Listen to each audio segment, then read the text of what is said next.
Oh my God, Mason, you left a billionaire.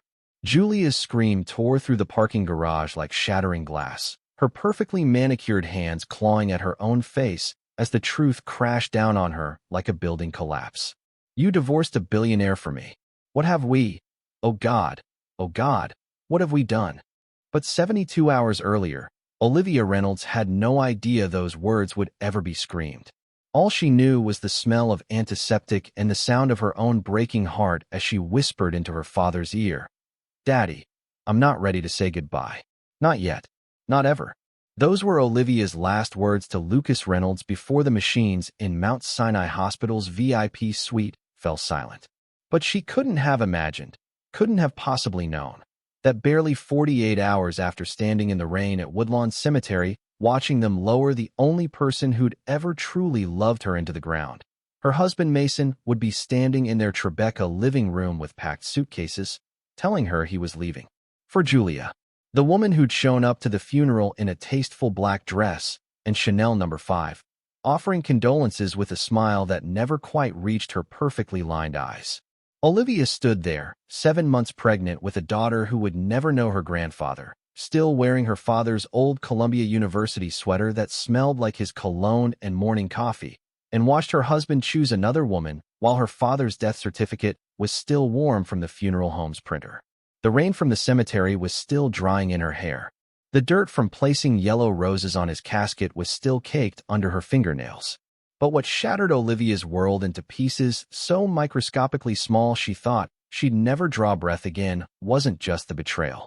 It wasn't even watching Mason kiss Julia goodbye at the door like Olivia was already erased from his life.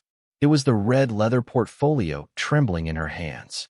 The portfolio her dying father had pressed into her palm with his last ounce of strength, his eyes, those sharp, knowing eyes, looking directly into hers as he whispered, "Baby girl, when I'm gone, open this. Remember, you are never alone. You are never poor. You are never without power." I made absolutely certain of that.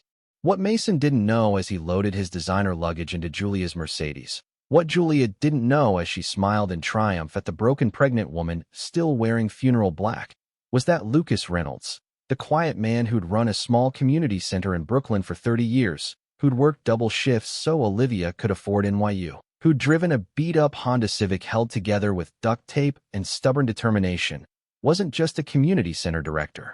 He was Lucas Emmanuel Reynolds, too, heir to the Reynolds industrial empire, secretly worth $6.3 billion, who'd walked away from everything to marry Olivia's mother, a public school teacher his family had sneered at and called beneath them. And when she died bringing Olivia into this world, he'd stayed away from that glittering, hollow world, raised his daughter with love instead of luxury, and never once, not for a single moment, regretted choosing her over billions. And in exactly 3 hours and 22 minutes, when Olivia's hands finally stopped shaking enough to open that portfolio at Chase Manhattan Bank and discovered she'd inherited $6.3 billion, Julia would let out that scream, that raw, animal scream of horror and realization that would echo through their apartment building's parking garage like a ghost that would haunt them forever. "Oh my God, Mason, you left a billionaire. You divorced a billionaire for me. What have we done?" But here's the part that will break your heart, and then carefully, lovingly put it back together again. Welcome back to Tales of the Fireplace family. Here, we share stories that remind us of one truth. Love and loss touch every soul, no matter who we are. We never know when, how, or why, but love always finds us, and its stories deserve to be told. If you're new here, subscribe and hit the notification bell so you never miss the moments that change everything. And to our returning hearts, thank you. Your presence keeps this fire burning. Stay with us till the end. Share your thoughts, and tell us where in the world you're watching from. Let us continue. For weeks before he died, Lucas Reynolds called his attorney Nicholas Hartwell from his hospital bed at Mount Sinai, his voice barely a whisper, but his mind laser-sharp, and said, "Nicholas, listen to me very carefully. My son-in-law is going to abandon my daughter. I've seen it in his eyes for months now. The way he looks at her since she got pregnant, since I got sick. He looks at her like she's a burden instead of a blessing, like she's something he needs to escape."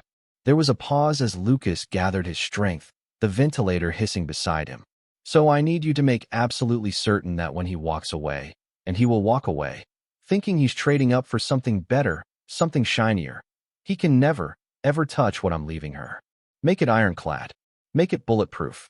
Put it in an irrevocable trust he can't penetrate even if he tries for the next 100 years. Because when my baby girl discovers who she really is, I want her to know her daddy protected her even from beyond the grave. Listen to me. If you have ever felt abandoned, betrayed, or underestimated, if you've ever been told you weren't enough, that someone else was better, that you should just accept being left behind, you need to keep reading because Olivia's story is about to show you something powerful. Sometimes the people who walk away from you do you the single greatest favor of your entire life. And if you believe in karma, if you believe that good people deserve justice, if you believe that real love, the kind that sacrifices everything, that chooses you over empires, is the only thing that truly lasts forever, then this story is for you. Because this is for everyone who's ever been protected by someone who saw their worth when nobody else did. But to understand how we got here, to understand why Lucas Reynolds knew exactly what Mason would do months before it happened, we need to go back 72 hours earlier, to the moment everything fell apart and came together at the exact same time. The VIP suite at Mount Sinai Hospital smelled like antiseptic and endings. Olivia had been sitting in that same buttery leather chair for 19 hours straight, her hand wrapped around her father's, watching the monitors count down his final moments in beeps and numbers that kept getting slower, softer, weaker with each passing minute. Each beep was a word he'd never say. Each number dropping was a moment they'd never share. Lucas Reynolds, or as the world knew him, just another invisible, hardworking man in a city full of 8 million of them, lay beneath crisp white hospital sheets that made his rich brown skin look ashen, almost gray. The sheets made him look smaller than he'd ever been in Olivia's eyes, and that felt wrong. Impossible. He'd always been larger than life to her. This was the man who'd taught her to ride a bike in Prospect Park on Saturday mornings before his 6 a.m. shift started, running beside her with his hand on the back of her seat, laughing as she wobbled and then flew. The man who'd shown up to every single parent-teacher conference in his work clothes, button-down shirt with Brooklyn Community Center embroidered on the pocket, smelling like industrial cleaning supplies and effort and pride, sitting in those tiny elementary school chairs like they were a throne. It didn't matter what he wore or how tired he looked after a double shift. He sat there like a king, the man who'd told her every single night before bed, tucking the covers under her chin, "You are brilliant. You are worthy. You are loved beyond measure." And now he was leaving her. The cancer had come fast and vicious, like a thief in the night. Pancreatic, stage 4. 3 months from diagnosis to this moment. By the time the doctors at Memorial Sloan Kettering caught it, they'd given him maybe 6 months with aggressive treatment, a year if he was lucky. He'd made it barely 14 weeks. Olivia's phone buzzed in her lap, the vibration somehow obscene in the sacred quiet of death's approach. She glanced at the screen through tears that made everything blur. Mason. The text read, "Still at the hospital? Big client presentation got moved to tomorrow morning. Staying at Derek's place tonight to prep. Don't wait up." She stared at those words, something cold and sharp settling in her chest like a shard of ice, piercing her heart. Her father was dying right now, in this moment, in this room, taking his final breaths, and Mason was worried about a sales presentation, about impressing clients, about his career trajectory. She didn't respond. She couldn't. She just turned the phone face down on the side table and squeezed her father's hand tighter, as if holding on harder could keep him here. His eyes fluttered open, still sharp, still her daddy's eyes, even as everything else was failing and falling away. "Olivia," he whispered, his voice like paper tearing slowly. "My beautiful girl. I'm here, Daddy. I'm right here." Her voice broke on the words. "I'm not going anywhere. Need to tell you something." He struggled to breathe, each word an act of will. The ventilator hissed beside him like a mechanical dragon. "Important. Listen carefully. Chapter 2, the deathbed confession. Need to tell you something." He struggled to breathe, each word an act of will. The ventilator hissed beside him like a mechanical dragon. "Important. Listen carefully. Save your strength, Daddy." Olivia leaned closer, her tears falling onto their clasped hands. "We can talk when you're feeling better." "No, baby. His grip tightened with surprising force, the kind of strength that comes from desperation. No more pretending. This is it. And you need to know everything. Olivia's chest constricted. She wanted to argue, to tell him he was wrong, that the doctors were wrong, that miracles happened every day. But looking into those eyes, her father's eyes, still clear and knowing even as his body betrayed him, she couldn't lie to him anymore. In my study, he continued, each word measured and deliberate like he was rationing breath. At the house, bottom drawer of my desk, red leather portfolio. There's a key inside. He coughed, his whole body convulsing with the effort. Safety deposit box. Chase Manhattan. Box 2847. I don't understand. You will. His eyes found hers with laser focus, and in them she saw something she'd never seen before. Not fear of dying, but fear of leaving her unprepared. Unprotected.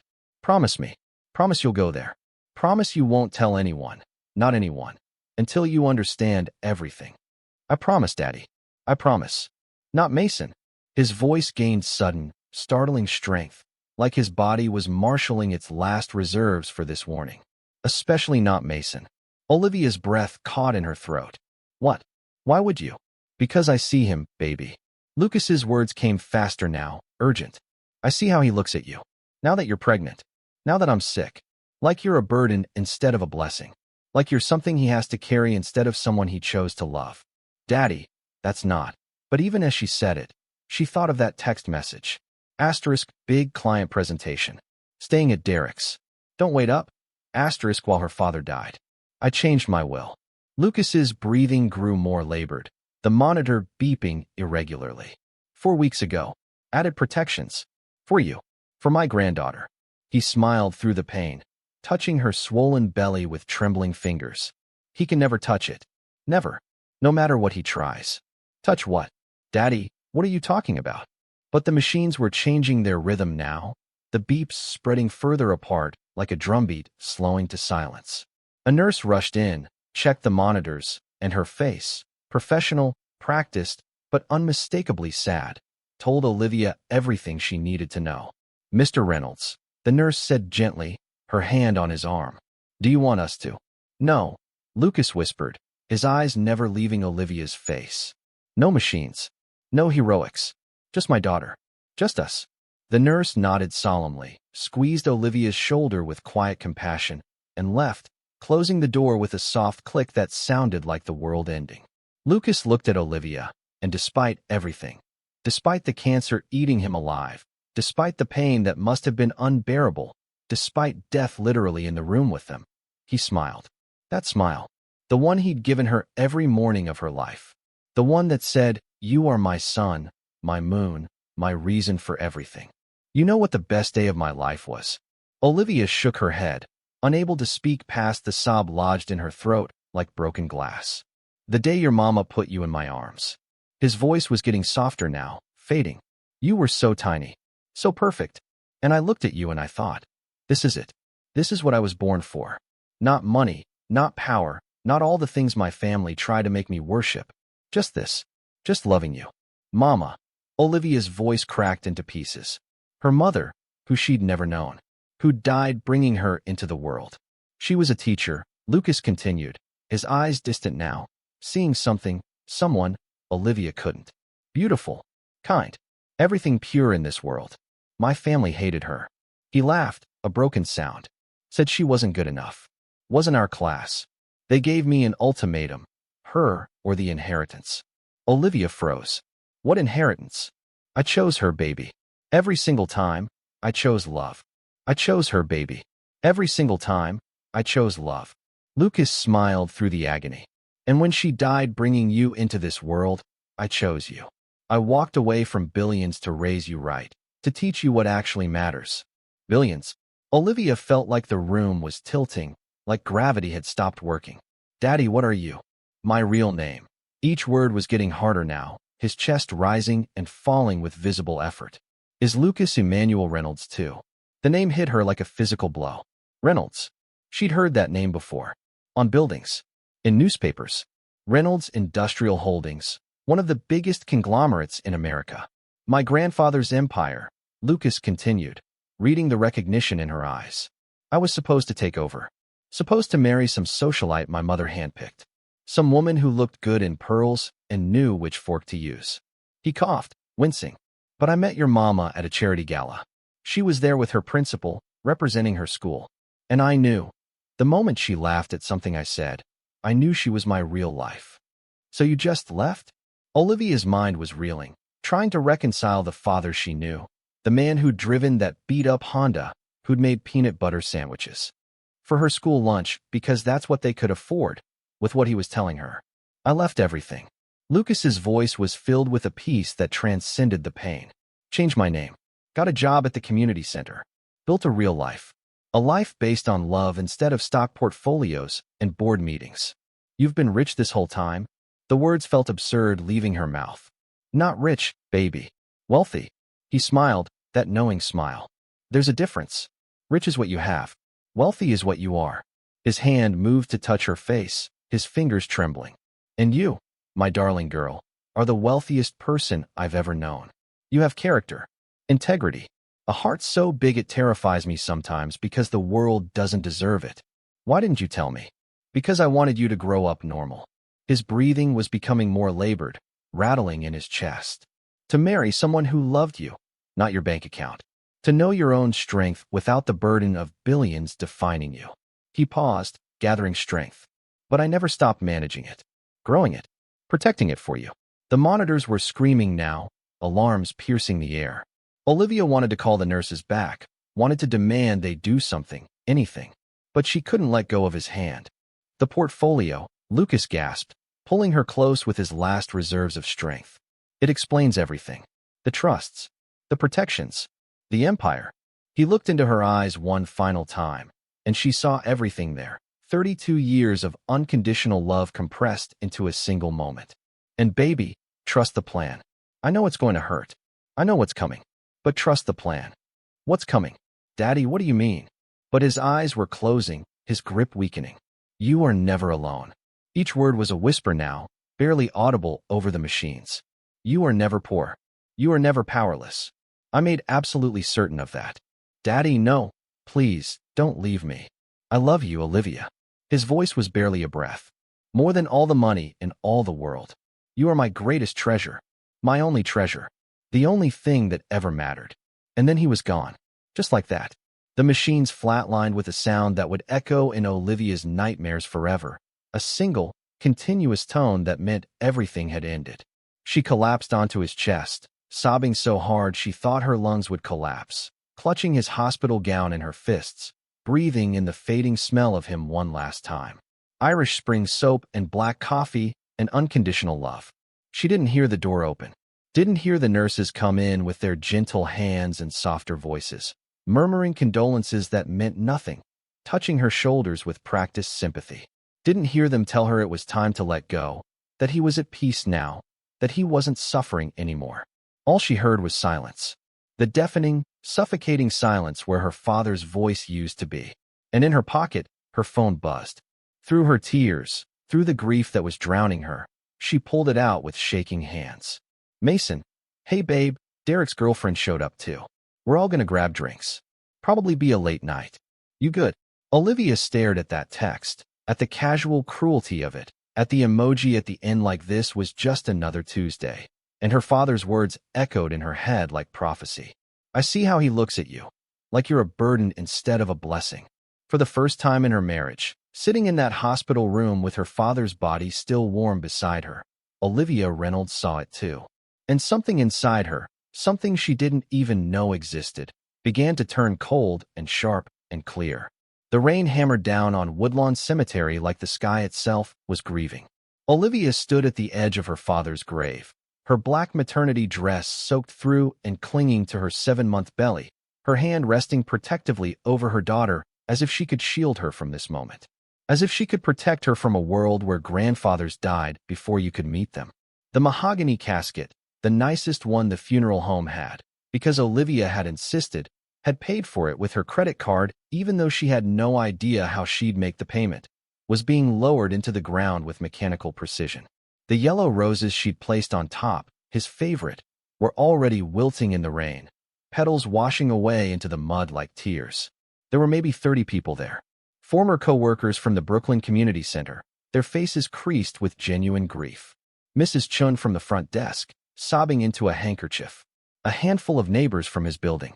Some distant cousins Olivia barely recognized, who'd shown up out of obligation rather than love. People who'd known Lucas Reynolds, the community center director. The quiet man who'd fixed broken playground equipment and organized after-school programs. None of them knew who he really was. Mason stood beside her, but he might as well have been on another planet. He held a large black umbrella over his own head, not hers. The rain soaked her hair, ran down her face, mixed with her tears, and he didn't seem to notice or care. His phone was out. Again. He checked it every few minutes, his jaw tight with barely concealed impatience. When the minister said, "Ashes to ashes, dust to dust," Mason actually sighed. Out loud. Like this was taking too long. Like his wife's father being buried was an inconvenience in his schedule. Olivia looked at him then, really looked at him, and saw a stranger. This man who'd promised to love her in sickness and health, for better or worse, couldn't even pretend to care that she'd just lost everything. As people began filing past the grave, offering condolences Olivia would never remember, Mason leaned close. His cologne, expensive, new, not the one she'd bought him, filled her nose. "I need to head out," he whispered. "Got a thing with some clients." "Important." Olivia turned to him slowly, rain streaming down her face. "A thing." Her voice sounded dead, even to her own ears. "Mason, we just buried my father." "I know, babe, and I'm sorry." He didn't look sorry. He looked annoyed. "But this deal's been in the works for months. I can't just—" He gestured vaguely at the grave, at the mourners, at her grief like it was all just background noise. "You've got people here. You'll be fine." He kissed her forehead, quick, perfunctory, the way you'd pat a dog, and walked away. Through the rain, toward the parking lot, pulling out his phone before he'd even made it 10 steps. Olivia watched him go, something breaking inside her that didn't even hurt anymore. Just broke. Quietly. Finally, an elderly hand touched her arm. Mrs. Chun, her father's co-worker for 15 years, pulled Olivia into a fierce hug that smelled like lavender and mothballs and kindness. "Your daddy was the best man I ever knew," she whispered, her voice thick with tears. "He talked about you every single day. You were his whole world." Olivia couldn't speak. She just nodded against the old woman's shoulder. Mrs. Chin pulled back, holding Olivia's face in her wrinkled hands. "He told me something. 3 weeks ago, when he knew it was close." Her eyes searched Olivia's. He said, "Helen, my baby girl is stronger than she knows. And soon, very soon, she's going to need every bit of that strength." The old woman squeezed Olivia's hand once, hard, then walked away, leaving Olivia standing alone in the rain. Alone at her father's grave. Alone in her marriage. Alone in the world. Her father had known. Somehow he'd known. And whatever was coming, whatever he'd seen in Mason's eyes that she'd been too in love to notice, Olivia was about to face it completely alone. The apartment smelled like him. Olivia sat on her father's threadbare couch, the same one he'd owned for 20 years, the one with the worn spot on the left cushion where he always sat, the one he'd refused to replace even when she'd offered to buy him a new one, and breathed in the fading scent of Irish spring and coffee and home. The place was so small. She'd forgotten how small. A studio in Brooklyn that barely fit a bed, a couch, and a kitchen table. The TV in the corner only got 3 channels and had a crack in the screen he'd never bothered to fix. The kitchen table where they'd done homework together every night of her childhood, where he'd helped her with algebra and history and college applications, was scratched and wobbling on uneven legs. This was where a billionaire had lived. Lucas Emmanuel Reynolds, too, heir to an industrial empire, had chosen this. Had chosen her. Had chosen love over luxury every single day for 32 years. She pulled his Columbia University sweater tighter around her shoulders, the same one she'd been wearing for 2 days straight, the one she couldn't bring herself to take off because it still smelled like him. Her hand rested on her swollen belly, and she felt her daughter kick. Hard. Like she was saying, "I'm here, Mama. You're not alone." But Olivia had never felt more alone in her life. She should have been packing, going through his things, making arrangements. All the practical tasks that come after death, sorting belongings, canceling subscriptions, notifying banks. But she couldn't move, couldn't think, couldn't process that he was really gone. Her phone rang, shattering the silence. Mason. She stared at the screen for 3 rings before answering. "Hey," he said, and there was noise behind him. Loud noise. Music. Laughter. The unmistakable sound of a restaurant or bar in full swing. "Just checking in. You okay? Where are you?" Her voice sounded flat. "Dead. Just grabbed dinner with the team." More laughter in the background. Someone shouting something she couldn't make out. "You know how it is. Had to decompress after the funeral. Heavy day." Heavy day? Like he'd been the one standing in the rain, watching his father disappear into the ground. Like he'd been the one saying goodbye to the only person who'd ever truly loved him. Like he'd buried someone. "When are you coming home?" She hated how small her voice sounded. How desperate. Probably late." He sounded distracted. "We might hit up a bar after this. You should get some rest. You look exhausted." You look exhausted, like that was her problem. Like grief was just fatigue she could sleep off. "Mason, I buried my father today." "I know, babe. That's why I'm saying you should rest." There was irritation in his voice now, like she was being unreasonable, like she was the problem. "Look, I gotta go. Order's coming. We'll talk tomorrow, okay?" He hung up before she could respond. Olivia sat there staring at her phone, her father's final words echoing. Asterisk. "I see how he looks at you. Like you're a burden instead of a blessing." Asterisk. A notification popped up at the top of her screen. Instagram. Mason had been tagged in a photo. Her hands were shaking as she opened it.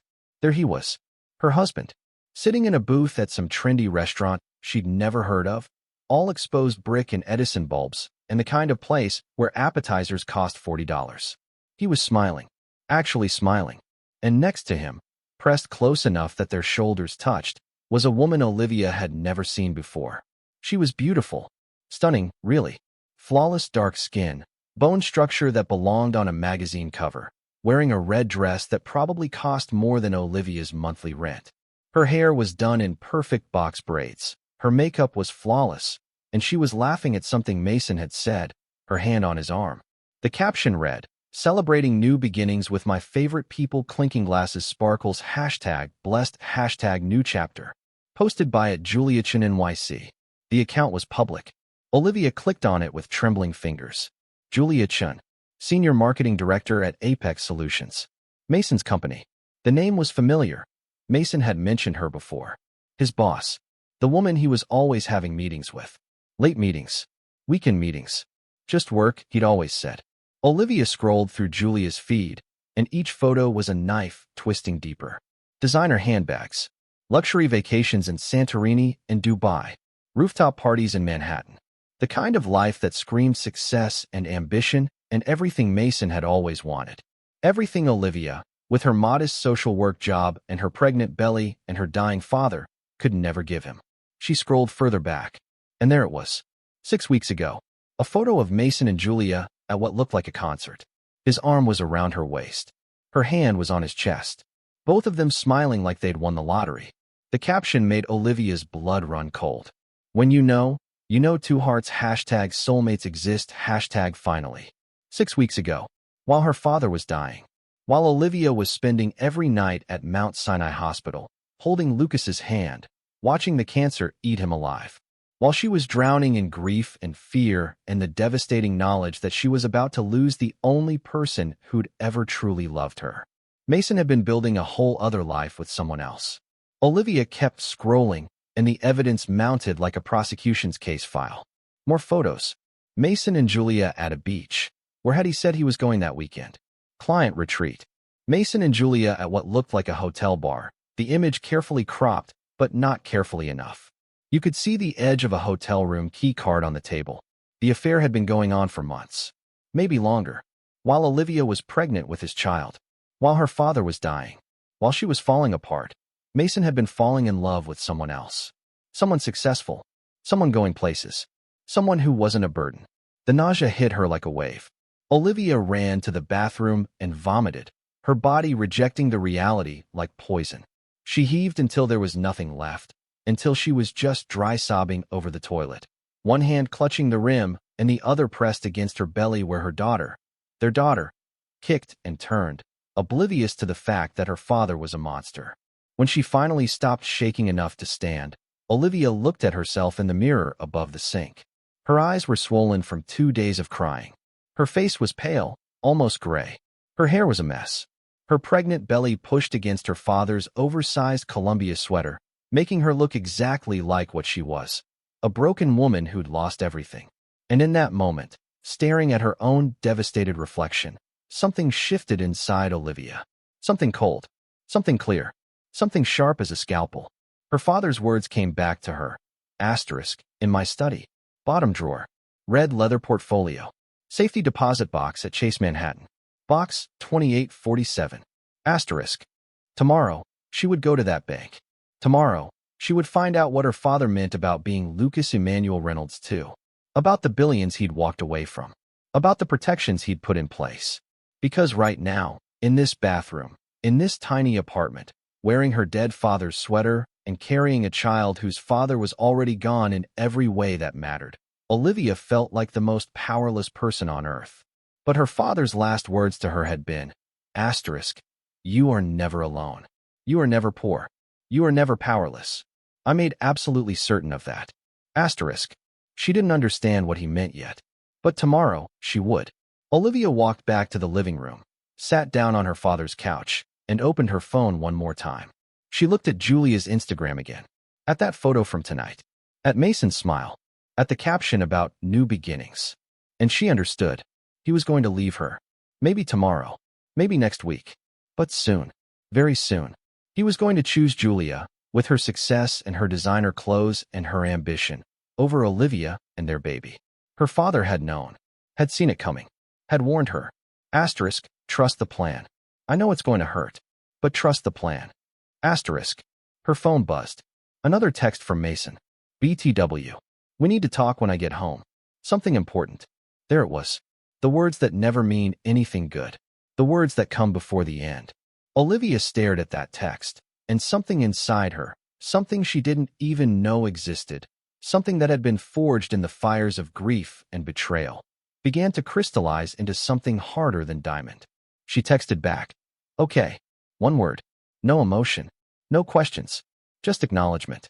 Because Olivia knew what was coming now. She could see it as clearly as her father had seen it months ago. Mason was going to leave her. He was going to break her heart. He was going to choose Julia and her perfect, shiny, ambitious life over Olivia and their baby and everything they'd built together. What Mason didn't know, what he couldn't possibly know, was that when he walked away, he wouldn't be walking away from the broken, powerless woman he thought she was. He'd be walking away from something else entirely. And by the time he realized his mistake, it would be far, far too late. Olivia turned off her phone, pulled her father's jacket tighter, and closed her eyes. Outside, thunder rumbled. A storm was coming. But for the first time since her father died, Olivia Reynolds wasn't afraid of it. She was ready. The text came at 6 a.m., pulling Olivia from a sleep she'd never really fallen into. Mason, crashed at Dave's. Coming by at 9. We need to talk. Important. She'd spent the night on her father's couch, unable to go back to the Tribeca apartment that suddenly felt like enemy territory. Her eyes were gritty from crying and lack of sleep. Her back ached. Her daughter kicked restlessly, sensing her mother's distress. At 8:30, Olivia forced herself to shower. She stood under the hot water until it ran cold, trying to wash away the grief, the betrayal, the crushing weight of knowing what was coming. She chose the same black dress she'd worn to the funeral. Seemed appropriate, since she was about to bury her marriage too. She made coffee she knew she wouldn't drink. Sat at the kitchen table where she and her father had done homework together. Waited. Mason arrived at 9:15. 15 minutes late. A deliberate power play. Make her wait, keep her off balance. He looked good. Rested. Like he'd actually slept. He was wearing expensive cologne she didn't recognize. Dressed in a designer suit she'd never seen before. Everything about him screamed that he'd already moved on, was already living a different life. He was carrying a manila folder. Hey, he said, not quite meeting her eyes. How are you holding up? The question was so absurd Olivia almost laughed. How do you think I'm holding up, Mason? I buried my father 2 days ago. Right? Yeah. He sat down across from her at the table, set the folder down between them like a buffer. Look, there's no easy way to say this. He slid the folder across the table. I want a divorce. The words hit her like a physical blow, even though she'd known, even though she'd seen it coming. Hearing them out loud made them real in a way that stole her breath. What? I'm not happy, Olivia. I haven't been for a long time. His voice was rehearsed, practiced, like he'd spent the night preparing this speech. We've grown apart. You've been so focused on your dad's illness, and I need something different. My dad just died. Her voice didn't sound like her own. 2 days ago, Mason. 2 days ago. And you're asking me for a divorce. The timing isn't ideal. Isn't ideal? She was standing now, though she didn't remember standing. I'm 7 months pregnant with your baby. My father, the only family I had left, just died. And the timing isn't ideal? I know it's hard. He was using his sales voice now, the one he used to close deals. Calm, rational, condescending. But prolonging this doesn't help anyone. I've already talked to a lawyer. It can be simple, clean. You keep the apartment. I'll pay child support. We can both move on with our lives. Move on. Olivia's hands were shaking. To what? To who?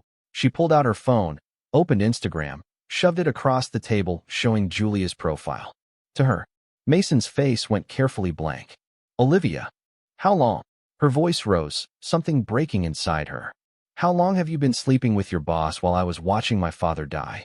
It's not like that. Then what is it like? She was shouting now, something she never did. Tell me, Mason, what is it like to cheat on your pregnant wife while her father is dying of cancer? What is it like to attend his funeral and then go out celebrating with your mistress? Don't make this ugly. His jaw was tight. Julia and we just connect on a level you and I never did. She's successful, ambitious, going places. Every word was a knife. She understands the life I want. And what am I? Olivia's voice broke. What was I to you? You were my wife. Past tense. Deliberate. You're a good person, Olivia. You really are. But you were never going to be enough. Not for the life I want to build. The cruelty of it took her breath away. I'm pregnant with your child. I know. And I'll support the baby financially. I'm not a monster. He stood up, buttoned his jacket. But I can't stay in a marriage that makes me miserable just because of biology. Sign the papers. My lawyer will be in touch about the details. I'll come by this weekend to get my stuff. Mason, please. She hated the begging in her voice. Hated that even now, even after everything, some broken part of her wanted him to stay. He looked at her then, really looked at her, and what she saw in his eyes was worse than anger. It was pity. You'll be okay, Olivia. You're strong. You'll figure it out. And then he left. Just walked out. Left her standing there 7 months pregnant, freshly orphaned, with divorce papers on the table and a future that looked like a black hole. Olivia sat in the silence, her father's words echoing. Asterisk. I see how he looks at you. Like you're a burden instead of a blessing. Asterisk. Her phone buzzed. Unknown number. Hi, Olivia. This is Julia. I know this must be hard for you, but Mason and I are in love. We'd appreciate your discretion and cooperation during this transition. We'd like to move forward with our lives as quickly as possible. Thank you for understanding. The audacity. The sheer, breathtaking audacity. Something shifted in Olivia then. Something cold and clear and sharp as broken glass. She picked up her keys, grabbed her father's jacket, and drove to Chase Manhattan Bank. It was time to find out what her father had meant about never being powerless. It was time to discover who Olivia Reynolds really was. Chase Manhattan Bank was old money incarnate. All marble floors and cathedral ceilings, and the kind of hushed reverence that only exists in places where fortunes are made and lost with the stroke of a pen. Olivia walked up to the information desk, her father's jacket over her funeral dress, her pregnant belly leading the way like a shield. I need to access safety deposit box 2847. The woman's fingers flew over her keyboard. Then she paused. Her eyes widened slightly, and she looked up at Olivia with an expression that had shifted from professional courtesy to something else entirely. One moment, please. Her voice was different now. Careful. I need to get the manager. Within 2 minutes, a man in an expensive suit appeared.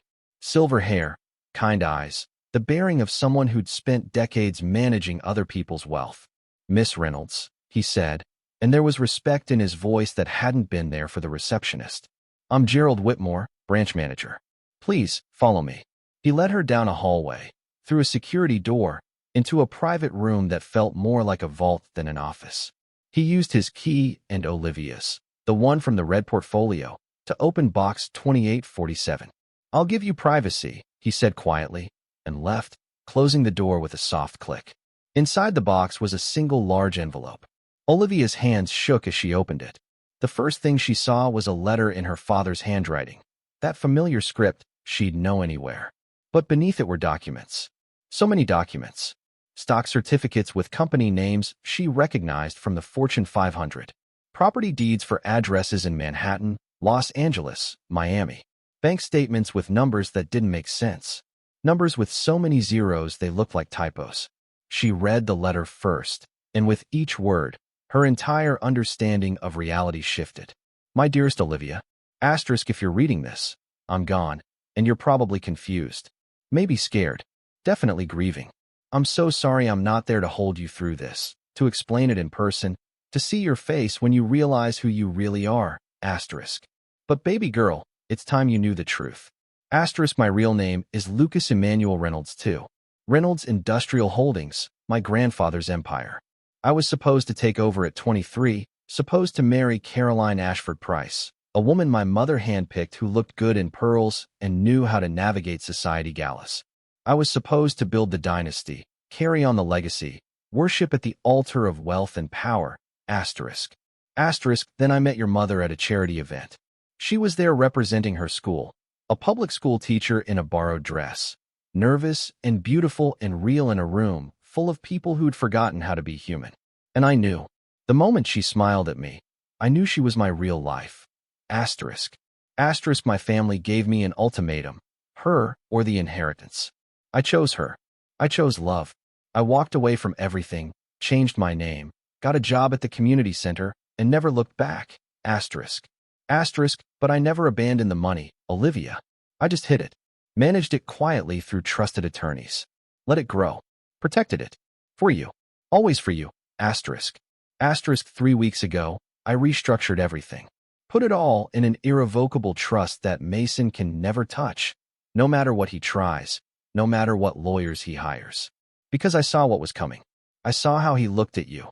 Like you were fading, like you were becoming invisible to him. Asterisk. The total estate value, as of this week, $6.30 billion. Olivia stopped breathing. 6.3 billion. With AB, she read the number 5 times, 10 times, convinced it was a mistake. But it wasn't. Her father, her daddy, who'd eaten ramen for dinner so she could have dance lessons, who'd driven that beat-up Honda, who'd worked double shifts, had been worth $6 billion. She kept reading, tears streaming down her face. Asterisk, I know what Mason is going to do, baby girl. I've seen it in his eyes for months now. He's going to leave you. He's going to hurt you in ways that will make you question everything. But I need you to understand something. Him leaving is the greatest gift he could give you. Asterisk. Asterisk because now you'll know. You'll know that when he chose to go, he had no idea what he was walking away from. He left you because he thought you were poor. Because he thought you were weak. Because he thought he could do better. Asterisk. Asterisk and Olivia, my darling daughter, I need you to let him go. Let him marry his mistress. Let him build his little life. And when you're ready, when you've healed, you show him and her and the whole world exactly who Olivia Reynolds truly is. Asterisk. Asterisk not with cruelty, not with revenge, but by building a life so beautiful, so meaningful, so powerful that they spend the rest of their days choking on regret. Asterisk. Asterisk that's the Reynolds way. We don't destroy our enemies. We simply become so magnificent they destroy themselves. Asterisk. Asterisk trust the plan, baby girl. I love you more than all the billions in the world. Asterisk. Daddy. Olivia sat in that room for 2 hours, reading every document, every stock certificate, every property deed, trying to understand that she wasn't the powerless, abandoned woman Mason thought she was. She was a billionaire. Finally, she pulled out her phone and called the law firm whose card was attached to the documents. Hartwell and Associates. A man answered on the first ring. Miss Reynolds, we've been expecting your call. I'm Olivia Reynolds. My father. I know who you are. His voice was warm, kind. I'm Nicholas Hartwell. Your father was my uncle. That makes us cousins, actually. I've been managing his estate for 15 years, waiting for this day. He knew. Olivia whispered. He knew Mason would leave me today. He did. And he had me prepare something special for exactly this scenario. Nicholas paused. Miss Reynolds, Olivia, everything is in place. Everything is going to be okay. Can you come to New York tomorrow? We have a lot to discuss. Olivia looked at the documents spread before her, at the evidence of her father's love, his protection, his plan. Yes, she said. I'll be there. Good. Your father always said you were stronger than you knew. Now it's time to show the world he was right. Olivia drove back to the Tribeca apartment in a daze, the divorce papers on the passenger seat, her father's words echoing in her head like a mantra. Asterisk, let him go. Let him build his little life. Asterisk. She walked into the apartment she'd shared with Mason, the one she'd decorated, the one where they'd planned their future, the one that now felt like a museum of a life that never really existed, and sat down at the kitchen table. The same table where he'd slid the manila folder across to her just hours ago. She opened it. Read through the papers with clear eyes. Standard dissolution of marriage. He kept his 401k and his car. She kept the apartment and got child support. Clean. Simple. Exactly like he'd promised. She signed every page without hesitation. No tears. No drama. Just her signature, over and over, ending a marriage that had already been dead for months.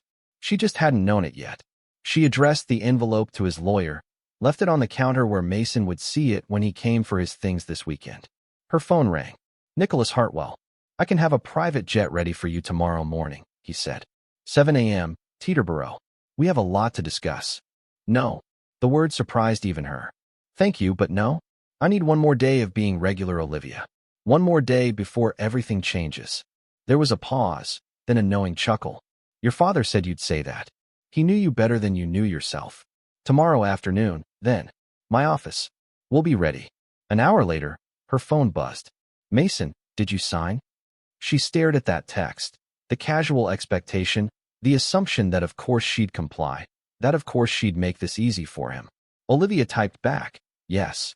You're free. His response came immediately. Thank you for being reasonable about this. For what it's worth, I hope you find happiness. The casual cruelty of it. The audacity. Like he was doing her a favor. Like he was the gracious one, hoping she'd be okay after he destroyed her life. Olivia deleted the message without responding. Then she opened Instagram.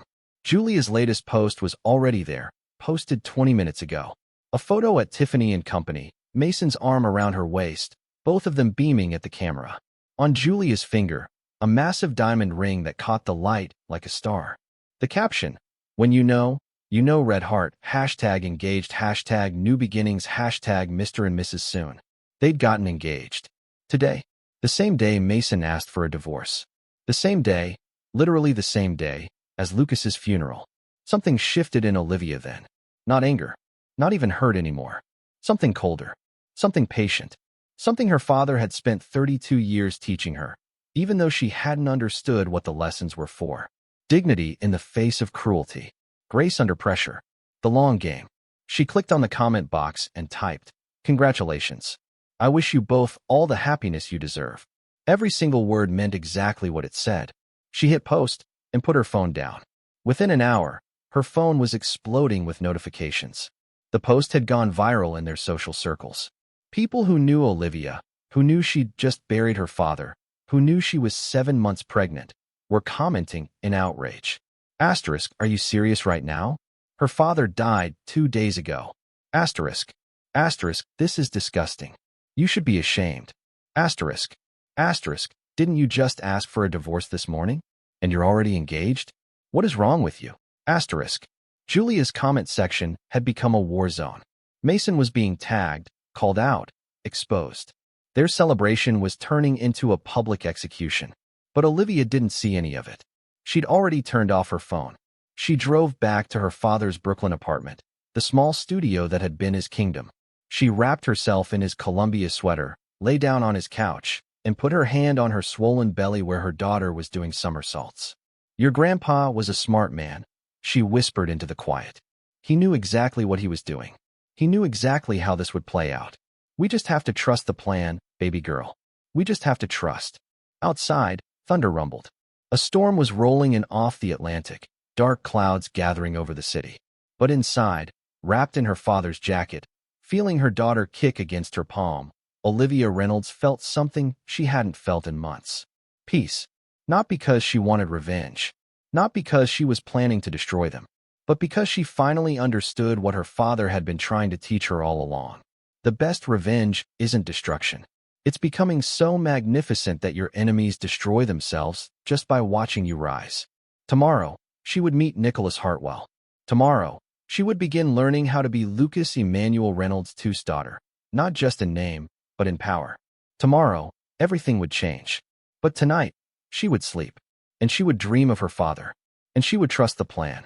3 weeks later, elegant cream-colored invitations arrived at 50 carefully selected addresses across Manhattan. The Reynolds Foundation cordially invites you to an intimate dinner reception. Friday, October 15th, 7 p.m. The Metropolitan Club. Black tie. Julia, who'd started using Julia Chun Harper professionally now that she and Mason were engaged, opened hers at her corner office at Apex Solutions. Her eyes lit up. "Mason, look at this." She thrust the invitation at him. "The Reynolds Foundation. This could be huge for my career. If I could get on their board, network with this crowd." She was already mentally selecting her dress.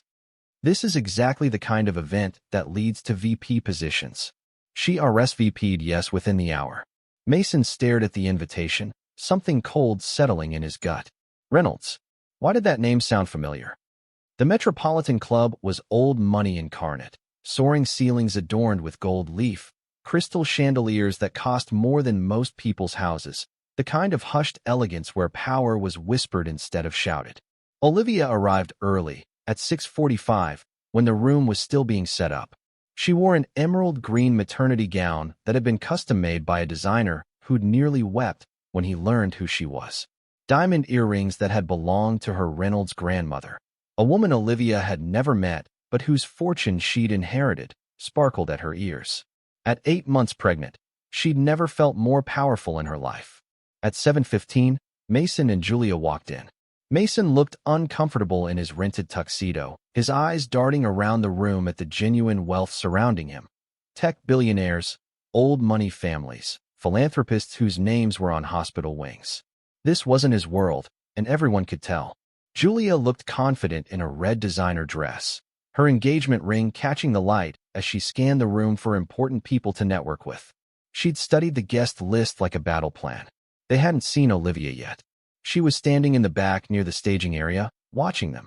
At 7:30, Nicholas Hartwell, distinguished in his bespoke suit, every inch the powerful attorney, stepped to the microphone. "Ladies and gentlemen, thank you for joining us tonight. It is my profound honor to introduce the founder and director of the Reynolds Foundation, my cousin, Miss Olivia Reynolds."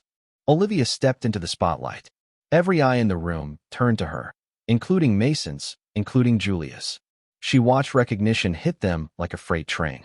Mason's face drained of all color, his hand gripping the back of a chair so hard his knuckles went white. Julia's confident smile froze, then cracked, her mouth falling open in horror. Olivia took the microphone, her voice steady and clear. "Thank you all for coming. 3 months ago, I lost my father, Lucas Reynolds, a community center director in Brooklyn who taught me that true wealth isn't measured in bank accounts, but in lives you touch and integrity you carry." She paused, letting that sink in. What I didn't know, what he never told me, was that my father was Lucas Emmanuel Reynolds II, who had walked away from his family's fortune 35 years ago to marry the woman he loved. My mother was a public school teacher. His family said she wasn't good enough. He chose love over money. He chose her. And when she died giving birth to me, he chose me. He raised me to value the same things he did. Mason was shaking his head slowly, disbelief and dawning horror on his face. When he passed, he left me his entire estate, valued at approximately $6.3 billion. She let that number hang in the air. But more than that, he left me a mission, to help women who feel powerless and abandoned. Because 3 months ago, I was one of those women. Her eyes found Mason directly, held his gaze. I was 8 months pregnant, grieving my father's death, when my husband asked me for a divorce. He told me I would never be enough, that he'd found someone better, someone successful, ambitious, going places. Her voice never wavered. Someone who understood the life he wanted. Julia's hand was over her mouth, her whole body trembling. He divorced me thinking I had nothing, and I let him go. Because my father taught me something important. You can't lose what's truly yours, and you can't keep what was never meant to stay. She raised her glass, her smile serene. This foundation is for every woman who's been underestimated, told she's not enough, left behind for something shinier. Because sometimes, the people who leave you do you the greatest favor of your life. To new beginnings. To understanding your worth. The room erupted in applause. People rushed forward to congratulate her, to pledge support, to touch the hem of power. In the back, Mason grabbed Julia's arm and pulled her toward the exit. They made it to the parking garage before Julia's composure completely shattered. "Oh my God, Mason!" The scream echoed off concrete walls, raw and animal and full of horror. "You left a billionaire. You divorced a billionaire for me. What have we done?" "I didn't know." Mason's voice was desperate. "How was I supposed to?" Her father was a janitor, a community center director. Julia was hysterical now, mascara running down her face. "You said she was poor. You said we were trading up, that she was just some social worker with no ambition. You pushed me to leave her, because you told me she had nothing." Julia was screaming now, her voice breaking. "I'm the other woman in a story where the wife is one of the richest people in New York. My career, my reputation, everything is destroyed. Do you understand what you've done to me?" She looked down at her engagement ring and laughed, a broken, bitter sound. "I thought I won. But she let you go because you were nothing, and she knew it before we did." Julia yanked the ring off and threw it at Mason's chest. It bounced off and clattered to the concrete. "I can't be married to a man stupid enough to divorce a billionaire. We're done." She walked away, her heels clicking, echoing in the garage, leaving Mason alone with the weight of the biggest mistake of his life. Upstairs, Olivia was accepting promises of support, feeling her daughter kick strong and healthy against her ribs. Nicholas approached, a knowing smile on his face. They left rather quickly. There was screaming in the parking garage. Olivia felt nothing. No satisfaction. No triumph. Just calm certainty. "My father once told me the best revenge is building a life so beautiful your enemies destroy themselves watching it. He'd be very proud of you." "I know," Olivia said softly, her hand on her belly. "I can feel it." 2 months later, Olivia gave birth to Naomi Lucas Reynolds. 8 pounds, 4 ounces of pure perfection. Mason was allowed supervised visits. Not because Olivia forgave him, but because she believed her daughter deserved to know her father, even if he'd proven unworthy of being in Olivia's life.